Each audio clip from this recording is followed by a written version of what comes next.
তোমার যেখানে ইচ্ছে তুমি যাও, তোমাদের বাবা ছেলের মাঝখানে আমার ছেলেকে নিয়ে টানাটানি করার কি দরকার? মুগ্ধ আমার ছেলে আমার সঙ্গেই যাবে, তার কারণ হচ্ছে গিয়ে তারও শেখা উচিত যে বাবার সাথে খারাপ ব্যবহার করলে কিভাবে ক্ষমা চাইতে হয় সেটা জানার জন্য হলেও। আমার ছেলে এমন কোনোদিন করবে না। তাহলে তো ভালোই হলো, আমি কখনো বাড়ি থেকে চলে গেলে ফিরে আসার কোনো সম্ভাবনাই থাকবে না। দেখো শাকিল, তুমি যাবে যাও, আমি চাই না মুগ্ধ যাক। মুগ্ধ কোথাও যাবে না, দ্যাটস ইট। মুগ্ধ আমার সাথে যাবে, এটাই ফাইনাল। তুমি কি ফোর্স করছো? হ্যাঁ, চিন্তা করেছি সামনে দরকার হলে প্রয়োগ করব।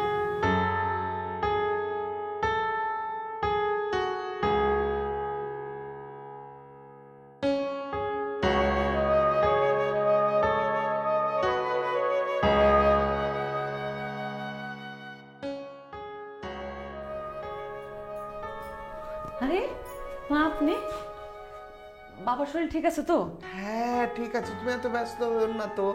আরে বাবা, তোমাদের এত ভালোবাসা যত্ন, আমি যে কিভাবে মানে ঋণ শোধ করব তোমাদের আমরা জানি না। মা, আপনারা আমাদের জন্য যা করছেন ওটা আমরাই তো ঋণী। আমরা যা করতেছি তার সাথে তো কোনো তুলনাই হয় না। মা, তোমার কাছে আমি যে কথাটা বলতে এসেছি তা হলো, শাকিল যে দোকানে এলো, আমি ওকে আগামীকাল ওই যে মুগ্ধকে নিয়ে আসতে বললাম, সেটা বলা কি ঠিক হলো? অবশ্যই ঠিক করছেন না। আপনি কতদিন আপনার ছেলের থেকে, আপনার নাতির থেকে দূরে থাকবেন? আপনার ছেলে বাবা মার সাথে অন্যায় করছে, কিন্তু সে তো ভুলও বুঝতে পারছে। আপনাদের কাছে হাত জোর করে ক্ষমা চাইছে না? হাত জোর করলো দেখেই তো বললাম, আমার ছেলে জীবনে কোনোদিন অন্যায় করেনি। বাপ স্কুল মাস্টার ছিল, যা হাতে করে এনেছে তাই খেয়েছে, যা পড়তে দিয়েছে তাই পড়েছে, টু শব্দ কোনোদিন করেনি আমার ছেলেটা। সেই ছেলে। থাক মা, মনে কষ্ট নেন না, সময় মানুষের বদলায় দেয় মা। শাকিল ভাই মনে হয় কোনো পরিস্থিতির শিকার ছিল, কিন্তু এখন তো সে তার ভুল বুঝতে পারছে। তাই হবে। আর এখন তো আর অত ভয় নেই। শাকিলের বাড়িতে গেলে যদি বৌমা আমাদের সাথে খারাপ ব্যবহার করে, চলে আসবো, তোমরা তো আছো। হ্যাঁ মা, একদম ভাববেন না, সোজা আমার বাড়িতে চলে আসবে। আচ্ছা, যাই হোক, শোনো, কাল সকালে মুগ্ধ আর শাকিল যখন আসবে, তুমি আর আমি কিন্তু বাড়িতে থাকবো না। বুঝে বললাম। আরে আমরা বাইরে থাকবো। ওরা বাপ ছেলে যদি ঠিকঠাক করতে পারে করবে, না করতে পারলে না করবে, আমি বাবা ওদের মধ্যে থাকবো না। ও, আপনি বাবার দিকে ভয় পান? যদি জানতে পারে শাকিলকে আমি মুগ্ধকে নিয়ে এখানে আসতে বলেছি, তাহলে ভীষণ রাগ করবে। মানুষটা না রাগ করে থাকলে আমার খুব মন খারাপ হয়, কষ্ট হয়। ঠিক আছে, আপনি কোনো চিন্তা করবেন না। কালকে সকাল সকাল আমি আর আপনি কোনো একটা বাহানা দিয়া ঘর থেকে বাইরে যাবো, দোকানে বসে থাকবো, ঠিক আছে না? জানো রুম্পা, আজ না আমার রাতে ঘুম হবে না, একদম মানে চিন্তায় চিন্তায় সারা রাত কেটে যাবে, কাল কি হবে। মা, যা হবার তা ভালোই হবে। আপনি এক কাজ করেন, আপনি বসেন আর নারিকেল তেল নিয়ে আসেন, মাথায় ভালো মতো বসে দিলে ঘুম ভালো হইব। না মানা দরকার নাই, রাখো। যাই আমি দেখি তোমার বাবা ঘুমালো কিনা, নাকি জেগে জেগে নানা চিন্তা করে শরীরটা তখন খারাপ করে ফেলবে। যাই আমি।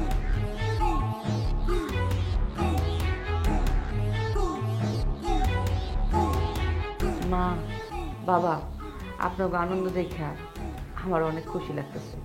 আপনারা আপনাদের ছেলের কাছে ফেরত যাবেন, আবার অন্যদিকে খারাপও লাগতেছে। আপনারা চলে গেলে তো আমি আর শুরু আবারও একা হয়ে যাবো।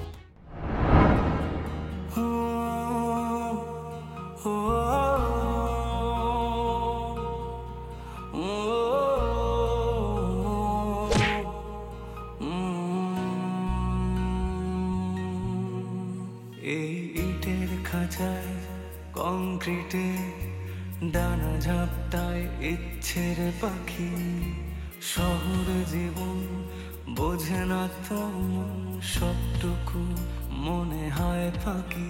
এখানে স্বপ্ন ভাঙার কান্না কেউ শুনেও যেন শোনে না, তাই বুকে ব্যথা কালশিটে, চোখে শুধু জল ছবি আঁকি, সবটুকু মনে হয় ফাঁকি।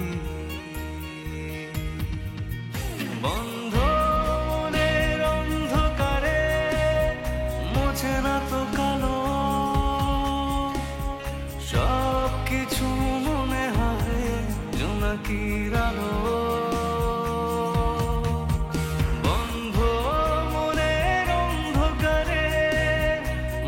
রাত কালো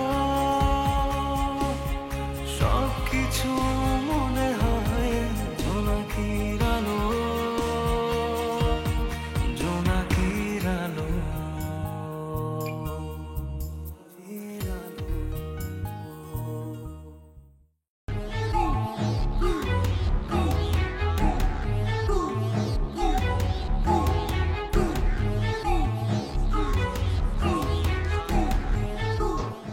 তুমি কোথায় যাচ্ছ? অনেক দিন তো তুমি মুগ্ধর সাথে ঘুমালে, আজকে আমি একটু মুগ্ধর সাথে ঘুমাবো, তুমি এখানেই থাকো।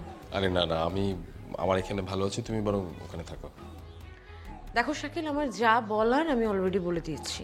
আমি তোমাকে কোনো কিছু মানতে বলছি না, হ্যাঁ? আমি আমার ইচ্ছের কথা প্রকাশ করেছি, প্লিজ এখানে আপত্তি করো না। আচ্ছা জুলি, মানে আমাকে একটু হেল্প করবে? আমি এরকম একটা বিষয় খুব টেনশনে আছি। টেনশন? কি নিয়ে তুমি টেনশন করছো? কালকে তো যাবে বাবাকে নিয়ে আসতে, এখানে টেনশনের কি আছে? হ্যাঁ জুলি, আমি তো তখন তোমাকে বললাম, সেটা নিয়ে না চিন্তা হচ্ছে। তুমি মুগ্ধকে নিয়ে যেও, আমি মানা করব না। আর আমি মানা করলেও তো তুমি শুনবে না, তুমি তো ফোর্স করবে। আমি আর কোনো ধরনের জোরাজুরির মধ্যে নেই। সেই জন্য তোমাকে ধন্যবাদ। কিন্তু জানো, আমি না মুগ্ধকে নিয়ে তখন বাবার কাছে গেলাম, বাবা তো একবার ফিরিয়ে দিল। আসলে মানে এখন আবার যাবো গিয়ে কি দিয়ে কথা বলাটা শুরু করবো না, আমার সেটাই আসলে বুঝতে পারছি না। দেখো শাকিল, তুমি তোমার বাবাকে কিভাবে কনভিন্স করবে সেটা আমার দেখার বিষয় না, আমি তোমাকে বলতেও পারবো না। জুলি, তুমি বিশ্বাস রাখো, দেখো বাবা মা যদি ফিরে আসে, দেখবি বাড়িটা কেমন আনন্দে ঘরটা ভরে উঠেছে। দেখো, আমিও আল্লাহর কাছে সে দোয়াটাই করি। জুলি, বাবা মা যদি ফিরে আসে, আমরা কি পারি না মানে এই সংসারটাকে আবার সুন্দর করে সাজাতে, সাজিয়ে গুছিয়ে তুলতে? আমি তো তাই চাই শাকিল, কিন্তু তুমি সেটা আর পারবে না, কারণ তুমি এসব থেকে অনেক দূরে চলে গিয়েছো, অনেক দূরে। জুলি, বিশ্বাস করো, মানে মানে আমি তোমাকে অনুরোধ করছি, মানে সেই ভার্সিটির শাকিল, জুলি আমরা কি হয়ে উঠতে পারি না? আচ্ছা জুলি, তুমি যদি আমার সাথে এমন করো, তাহলে আমাকে সাহস যোগাবো কে? দেখো শাকিল, সারাটা জীবন তুমি খালি আমার বাজে দিকগুলো দেখে গিয়েছো, কখন আমার ভালো দিক আমি কি চাই সেটা তুমি বুঝতে চাওনি। তোমার কি মনে হয় বাবা মার জন্য খালি তোমার একারই মন খারাপ হয়? তোমারই খারাপ লাগে, আমার খারাপ লাগে না? আমার লাগে শাকিল, কিন্তু আমি বলতে পারি না। তুমি বাবা মাকে নিয়ে এসো। জুলি, বিশ্বাস করো, আমি এই জুলিটাকেই চেয়েছিলাম। এই যে তোমার যে সাহসটা আমার দরকার ছিল, দেখবে আমি সত্যি এবার বাবা মাকে নিয়ে আসবো। শাকিল, আমি জানি আমি অনেক অন্যায় করেছি, তুমি প্লিজ বাবা মাকে নিয়ে আসো। আমি বাবা মার হাত পায়ে ধরে মাফ চাবো, তাও নিয়ে আসো প্লিজ। তোমার ক্ষমা চাইতে হবে না। আমার বিশ্বাস বাবা মা আমাদের এই অভিযোগ রাখবেই না। ওরা এসে যখন দেখবে আমরা সবাই হাসি আনন্দে আছি, ক্ষমা চাইতে হবে না।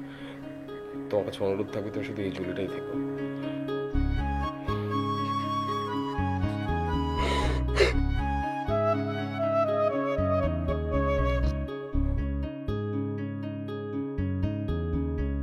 বাবা, বাবা, জুথি, জুথি, হ্যাঁ বাবা ডাকছে। বাবা ডাকছে কেন? হ্যাঁ, কেন ডাকছে সেটা তো আমিও জানি না। তুই আজকে যেভাবে পালাইলি, কই পালাইছি? আমি কই হাসতে পালাই? হাসতে শেষ। যা, আমি পালাইনি।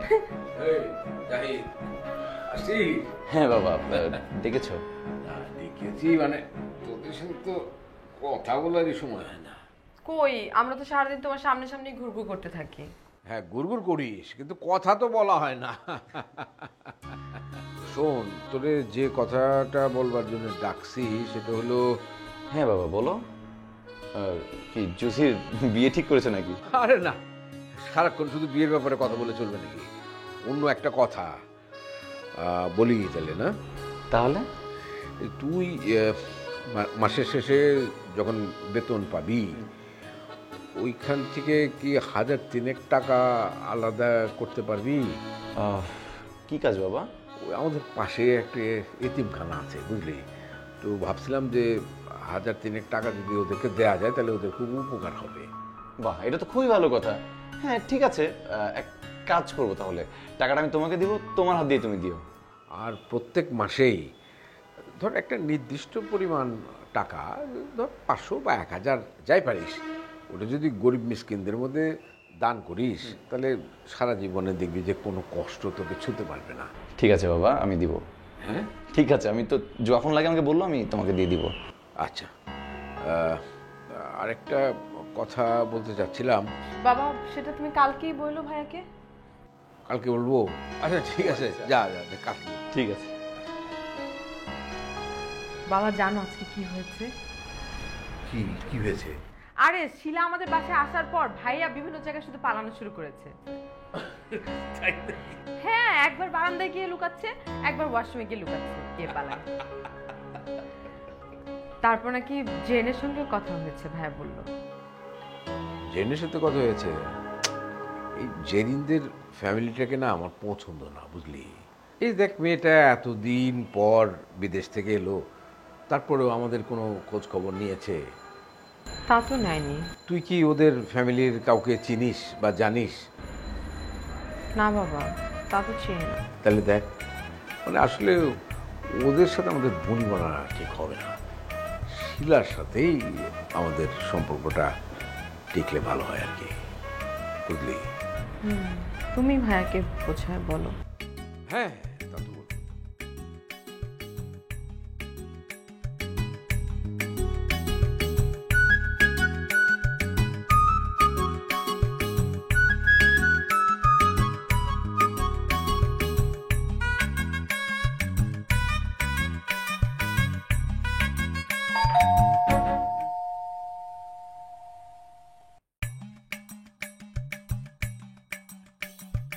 আসসালামু আলাইকুম ভাবি।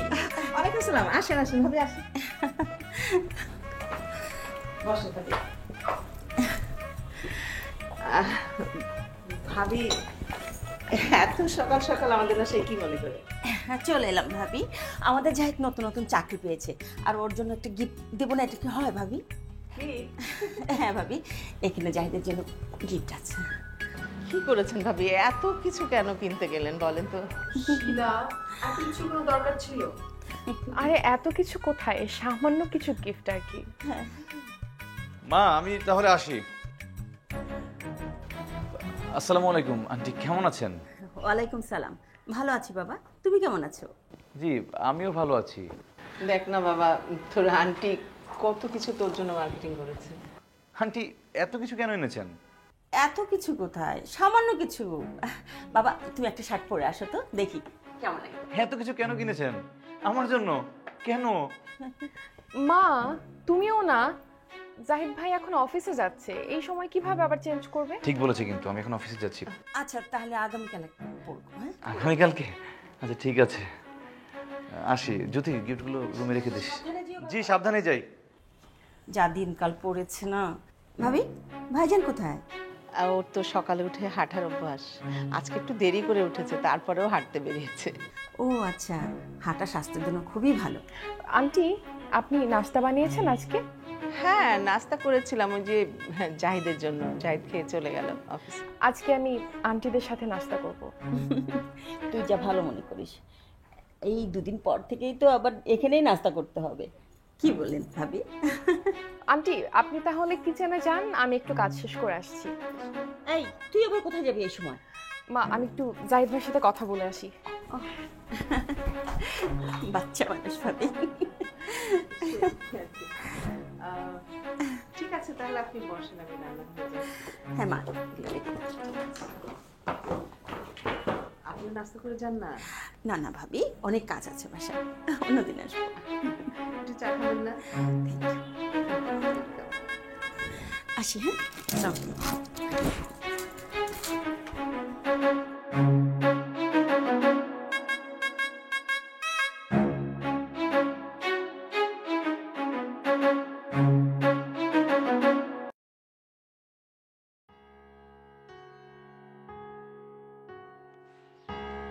আরে রঞ্জু ভাই, কি অবস্থা?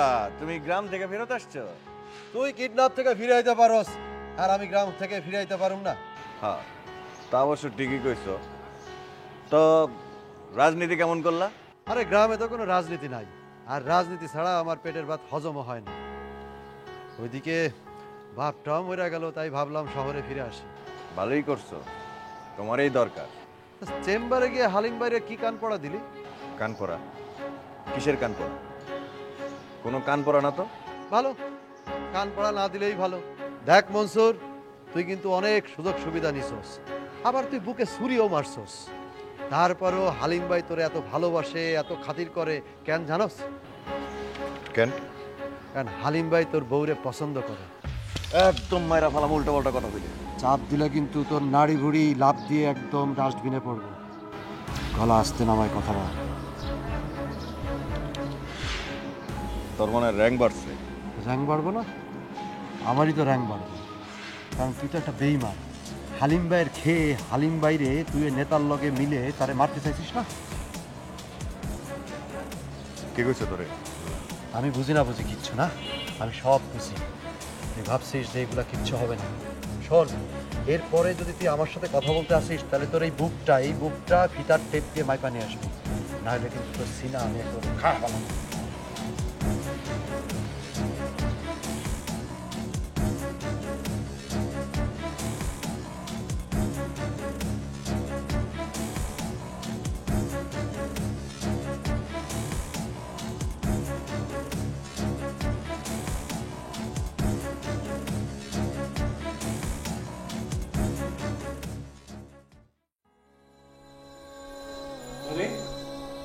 তুমি কেমন আছো?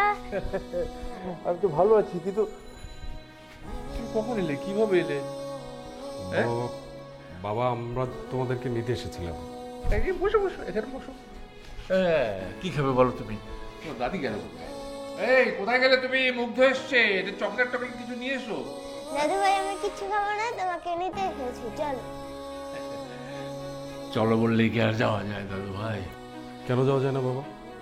আমরা অনেক আশা করে এসেছি বাবা। দাদু ভাই, তোমার কি আজকে ছুটি?